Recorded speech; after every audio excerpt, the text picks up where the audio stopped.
Dear friends, आज मैं आपके साथ एचआरए यानी कि हाउस रेंट अलाउंस के बारे में कुछ बातें शेयर करने आया हूँ। अपने यूट्यूब चैनल रवीज़ इनकम टैक्स इजी में आप सभी का हार्दिक स्वागत है। हमारी सैलरी के एक कंपोनेंट के रूप में एचआरए एम्प्लॉयर द्वारा पे किया जाता है। एचआरए गवर्नमेंट और प्राइवेट दोनों प्रकार के कर्मचारियों को पे होता है। पिछले कुछ दिनों में मेरे पास एचआरए को लेकर कुछ क्वेरीज आई, जिसमें पूछा गया क्या एचआरए टैक्सेबल है, एचआरए पर टैक्स कैसे बच सकता है और एचआरए पर मैं कितना टैक्स बचा सकता हूँ। क्या मैं एचआरए में छूट ले सकता हूँ अगर मैं अपने पेरेंट्स के मकान में रह रहा हूँ और उन्हें रेंट भी पे कर रहा हूँ। मैंने कोशिश की है कि एक एक करके इन सभी सवालों के जवाब दिए जाएं। सबसे पहले तो ये समझ लेना चाहिए कि अपने मकान में रहने पर आपको एचआरए टैक्सेबल होगा। अपने मकान में रहने पर एचआरए पर कोई छूट प्राप्त नहीं होती है, लेकिन यदि आप किराए के मकान में रहते हैं तो आपको इनकम टैक्स एक्ट 1961 के सेक्शन 10(13)(a) के अंतर्गत छूट मिलती है। अब सवाल ये पैदा होता है कि ये एचआरए की छूट कितनी होगी। एचआरए की छूट की कैलकुलेशन के लिए आपको ये जानकारी आवश्यक है। आपकी बेसिक सैलरी, आपका डीए यानी कि डियरनेस अलाउंस और उसका फॉर्मिंग पार्ट, आपको मिलने वाला एचआरए और उस शहर का नाम जहां आप रहते हैं। यदि आप मेट्रो सिटीज़ में रहते हैं तो आपके लिए छूट अलग हो सकती है और नॉन मेट्रो में रहते हैं तो ये छूट अलग हो सकती है। हमारे देश के मेट्रो सिटीज़ हैं दिल्ली, मुंबई, कोलकाता और चेन्नई। आप कितना रेंट पे करते हैं ये तो आप जानते ही होंगे। इनकम टैक्स के नियमों के हिसाब से इन तीनों आइटम में से जो भी सबसे कम होगा वह छूट मिल जाएगी। नंबर 1 है एक्चुअल एचआरए और number 2 actual rent paid minus 10% of the salary और number 3 40% of the salary in non metro cities and 50% of the salary in metro cities. इन तीनों आइटम्स में जो सबसे कम होगा वह एचआरए की छूट होगी और बाकी अमाउंट आपकी टैक्सेबल इनकम में जुड़ जाएगा। यहाँ पर जो सैलरी दी गई है उसकी डेफिनेशन कुछ अलग है।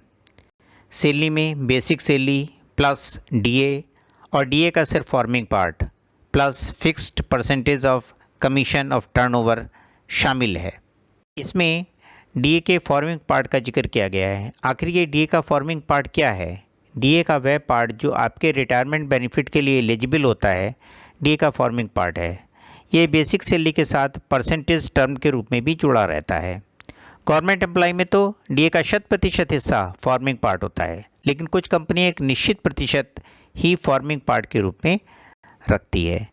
आप अपने एम्प्लॉयड से डीए का फॉर्मिंग पार्ट मालूम कर सकते हैं।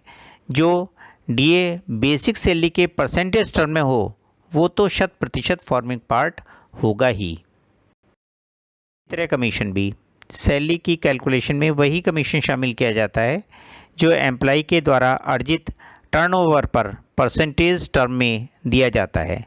लमसम या फिक्स्ड कमीशन सैलरी के रूप में शामिल नहीं किया जाता है।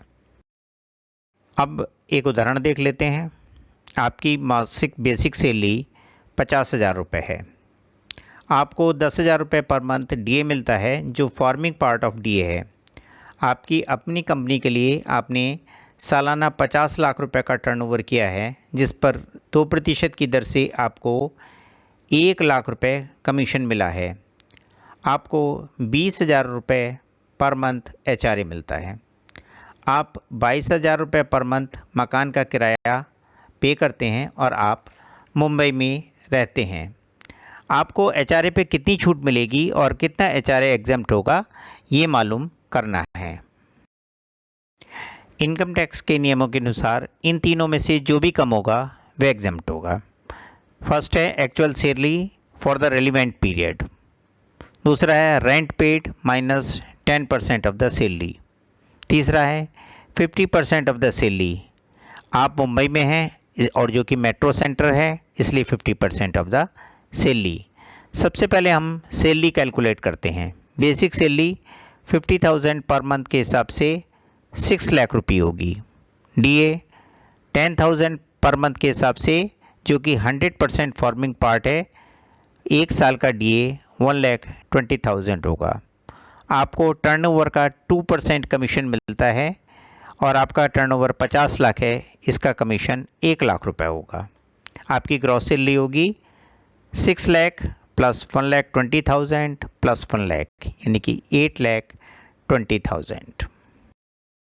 अब एग्जेम्प्ट एचआरए की गणना करते हैं, कैलकुलेशंस करते हैं। एक्चुअल एचआरए 20,000 पर मंथ के हिसाब से एक साल का 2,40,000 होगा। आपने 22,000 पर मंथ के हिसाब से एक साल में 2,64,000 रेंट पे किया है। इसमें से 10% ऑफ सैलरी, जो कि 82,000 होता है, घटाने पर 1,82,000 आता है। आपकी सैलरी 8,20,000 है, जिसका 50% 4,10,000 है, क्योंकि आप मुंबई में रहते हैं। मुंबई के मेट्रो सिटी है, मेट्रो सिटी में 50% सैलरी का कैलकुलेशंस होती है। इन तीनों में से सबसे कम 1,82,000 है, जो एग्जेम्प्ट हो जाएगा, और शेष 58,000 आपकी टैक्सेबल सैलरी इनकम में जुड़ जाएगा। इसमें रेलेवेंट पीरियड का जिक्र किया गया है, जो बहुत ही इंपॉर्टेंट है। एचआरए एग्जेम्पशन की कैलकुलेशंस रेलेवेंट पीरियड के आधार पर की जाती है। यदि आपने पूरे वित्तीय वर्ष में मकान बदल लिया है और किराया भी चेंज हो गया है, या आप मेट्रो से नॉन मेट्रो में और नॉन मेट्रो से मेट्रो में ट्रांसफ़र हुए हैं, या आपकी बेसिक सैलरी डीए परिवर्तन हुए हैं, तो ये कैलकुलेशन बदल जाएगी। हमें हर चेंज के साथ निर्धारित रिलेवेंट पीरियड पर ही इसकी गणना करनी होगी। इसी एग्जाम्पल में अगर आप 1 अप्रैल से 30 अप्रैल तक 22,000 पर मंथ और 1 अक्टूबर से 31 मार्च तक 25,000 पर मंथ किराया पे करते हैं, तो कैलकुलेशन इस प्रकार होगी। एक्चुअल एचआरए 1 अप्रैल से 30 सितंबर तक 20,000 पर मंथ के हिसाब से 1,20,000 यानी कि 1,20,000 रुपये होगा। सेकंड, 1 अप्रैल से 30 सितंबर तक एक्चुअल रेंट पेड 1,32,000 1,32,000 रुपये, और उसमें से 6 मंथ की सैलरी का 10% निकालने पर, जो कि करीब 41,000 बनता है, शेष 91,000 बचेगा। तीसरा है 6 मंथ की 50% सैलरी, जो कि 2,05,000 है। इन तीनों में सबसे कम 91,000 है। इस प्रकार 1 अक्टूबर से 31 मार्च की कैलकुलेशन होगी। 6 मंथ एचआरए 1,20,000 होगा। 6 मंथ 1 अक्टूबर से 31 मार्च तक का एक्चुअल रेंट 1,50,000 25,000 पर मंथ के हिसाब से होगा, जिसमें सैलरी का 10% जो कि 41,000 है निकालने पर 1,09,000 शेष बचेगा। तीसरा स्टेप है 50% of the salary for 6 month, जो कि 2,05,000 होगी।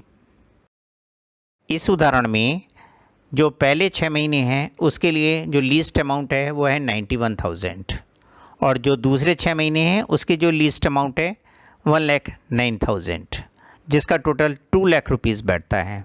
इसलिए 2 लाख रुपीज़ का एचआरए एग्जेम्प्ट हो जाएगा और 40,000 रुपीज़ जो बचते हैं वो उसकी सैलरी इनकम में ऐड हो जाएंगे। कई बार ये क्वेश्चन भी पूछा जाता है कि हम अपने पेरेंट्स का मकान किराए पर ले लें तो क्या हमें एचआरए की छूट प्राप्त हो सकती है? बिल्कुल हो सकती है, लेकिन आपको किराया पे करने की एंट्रीज़ दिखानी पड़ेंगी। अपने पेरेंट्स के अकाउंट में किराया ट्रांसफ़र कराना पड़ेगा, रेंट ट्रांसफ़र कराना पड़ेगा, और पेरेंट्स को भी रेंटल इनकम अपनी इनकम में शो करनी होगी। ये एक फ़ायदे का काम है, क्योंकि अगर आप 30% के टैक्स ब्रैकेट में हैं और आपके पेरेंट्स मात्र 10% के टैक्स ब्रैकेट में हैं या कोई टैक्स पे नहीं करते, तो तो इसमें पेरेंट्स को भी और आपको दोनों को फ़ायदा होगा। लेकिन इसमें आप अपने स्पाउस के मकान में रहकर उसका रेंट पे करके नहीं एग्जम्प्ट हो सकते। दोस्तों, अगर आपको मेरी ये वीडियो पसंद आई हो तो इसे लाइक और सब्सक्राइब करें। लेकिन अगर आप ये सोचते हैं कि उसमें कुछ रह गया है या आपकी कोई क्वेरीज़ हैं तो कमेंट बॉक्स में जाकर कृपया कमेंट ज़रूर करें।